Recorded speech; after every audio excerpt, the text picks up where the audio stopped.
Alkisah dahulu kala, di sebuah wilayah yang kini kita kenal sebagai Jawa Timur, berdirilah sebuah kerajaan besar bernama Medang Kahuripan. Kerajaan ini berada dalam masa keemasan di bawah kepemimpinan seorang raja yang bijaksana dan dihormati, Prabu Airlangga.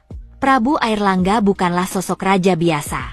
Ia lahir dari pasangan Gunapriya Dharmapatni, seorang putri dari Bali, dan Udayana, raja yang juga memerintah di Bali. Hubungan antara kerajaan-kerajaan di Jawa dan Bali kala itu sangat erat, salah satunya berkat pernikahan politik seperti yang terjadi pada Prabu Airlangga. Kisah tentang Prabu Airlangga dimulai ketika ia menikahi putri dari Raja Medang, yang kemudian membuka jalannya untuk menjadi pemimpin di kerajaan Medang Kahuripan. Dengan kecerdasan dan kepemimpinan yang mumpuni, ia berhasil membawa kerajaannya menuju kejayaan. Namun, meskipun ia sukses dalam memerintah, ada satu hal yang kemudian menggelisahkan hati sang raja seiring bertambahnya usia.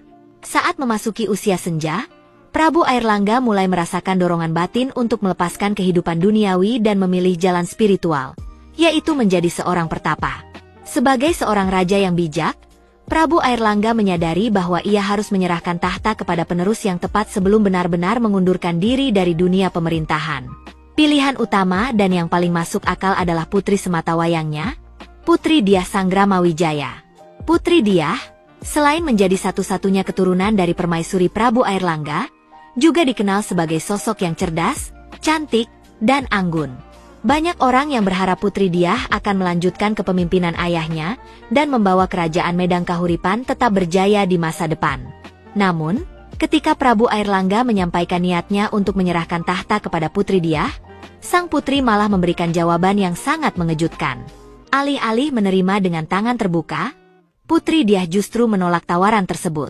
Ia dengan tegas menyatakan bahwa dirinya tidak memiliki keinginan untuk menjadi ratu atau memimpin kerajaan. Putri Dyah lebih memilih untuk hidup sederhana dan mendekatkan diri kepada Tuhan dengan menjadi seorang pertapa. Penolakan ini tentu membuat Prabu Airlangga kecewa. Harapannya untuk melihat putrinya melanjutkan dinasti yang telah ia bangun perlahan pupus. Namun, sebagai seorang ayah yang bijaksana, Prabu Airlangga juga memahami bahwa tidak bijak untuk memaksakan kehendak.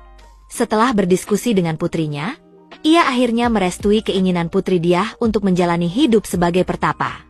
Dengan keputusan itu, Putri Dyah pun berangkat menuju sebuah gua suci yang dikenal dengan nama Goa Selomangleng, sebuah tempat di mana ia bisa mendalami spiritualitas. Di sana, ia mengganti namanya menjadi Dewi Kili Suci, sebuah tanda bahwa ia telah melepaskan identitas lamanya sebagai seorang putri dan kini fokus menjalani kehidupan sebagai seorang pertapa. Sementara itu, setelah Putri Dyah memutuskan untuk meninggalkan kehidupan kerajaan, Prabu Airlangga kembali dihadapkan pada masalah yang lebih rumit. Ia harus menemukan siapa yang akan menggantikan dirinya sebagai raja. Meski Putri Dyah adalah anak satu-satunya dari permaisuri, Prabu Airlangga juga memiliki dua putra dari seorang selir.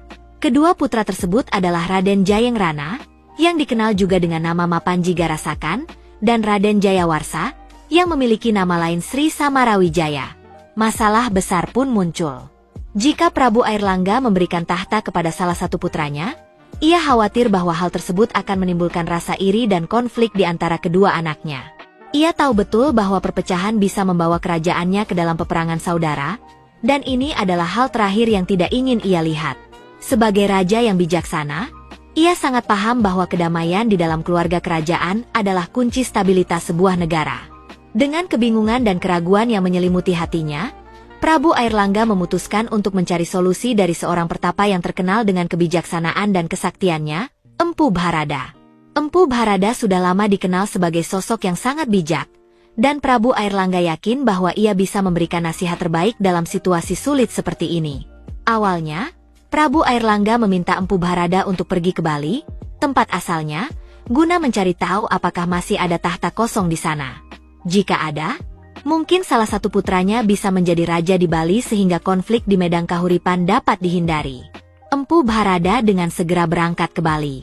Namun, ketika tiba di kerajaan di mana ayah Prabu Airlangga dulu memerintah, ia menemukan bahwa tahta tersebut sudah diberikan kepada adik bungsu Prabu Airlangga.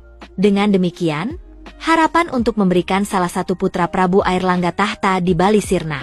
Sekembalinya dari Bali, Empu Bharada melaporkan hasil pencariannya kepada Prabu Airlangga. Meski menerima kenyataan ini dengan tenang, Prabu Airlangga masih terlihat bingung. Ia merasa tak ada pilihan lain kecuali membagi kerajaannya di Jawa. Kembali ia memohon nasihat dari Empu Bharada. Setelah mendengar kegelisahan sang raja, Empu Bharada memberikan sebuah saran yang tak terduga namun masuk akal. Membagi kerajaan Medang Kahuripan menjadi dua bagian yang sama besar dan adil. Prabu Airlangga sempat ragu. Tetapi setelah memikirkan lebih dalam, ia menyadari bahwa inilah solusi terbaik. Namun, bagaimana cara membagi kerajaan sebesar Medang secara adil? Empu Bharada meyakinkan Prabu Airlangga bahwa ia memiliki kemampuan untuk melakukannya. Dengan menggunakan kendi sakti, Empu Bharada mengumpulkan air dari 7 mata air yang berbeda. Air tersebut kemudian dimasukkan ke dalam kendi, yang akan menjadi alat untuk membagi kerajaan. Dengan kendi sakti di tangannya, Empu Bharada terbang melintasi wilayah kerajaan Medang Kahuripan. Ketika ia tiba di tengah-tengah kerajaan, Empu Bharada menumpahkan air dari kendi itu ke udara. Ajaibnya, air yang tumpah berubah menjadi aliran sungai yang deras. Sungai itu kemudian dikenal sebagai Sungai Brantas, dan secara alami menjadi batas pemisah antara dua wilayah kerajaan. Setelah pembagian tersebut, Prabu Airlangga memutuskan untuk memberikan satu bagian kerajaan kepada masing-masing putranya. Bagian barat Sungai Brantas diserahkan kepada Raden Jayengrana, yang kemudian mendirikan kerajaan Jenggala. Sementara itu, bagian timur Sungai Brantas diberikan kepada Raden Jayawarsa, yang mendirikan kerajaan Panjalu. Dengan demikian, kedua putranya mendapatkan bagian yang adil, dan potensi konflik dapat dihindari. Setelah menyerahkan tahta, Prabu Airlangga merasa tenang. Ia pun memutuskan untuk melanjutkan hidupnya sebagai seorang pertapa. Ia pergi ke sebuah tempat bernama Pancangan, dan mengganti namanya menjadi Maharishi Gentayu. Di sana, ia menghabiskan sisa hidupnya dalam kedamaian, meninggalkan kenangan sebagai raja yang bijaksana.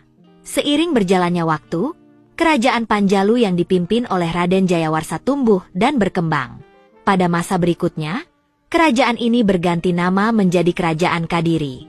Nama Kadiri inilah yang kemudian berubah menjadi Kediri, sebuah kota yang masih eksis hingga hari ini dan menjadi saksi bisu dari kejayaan masa lalu.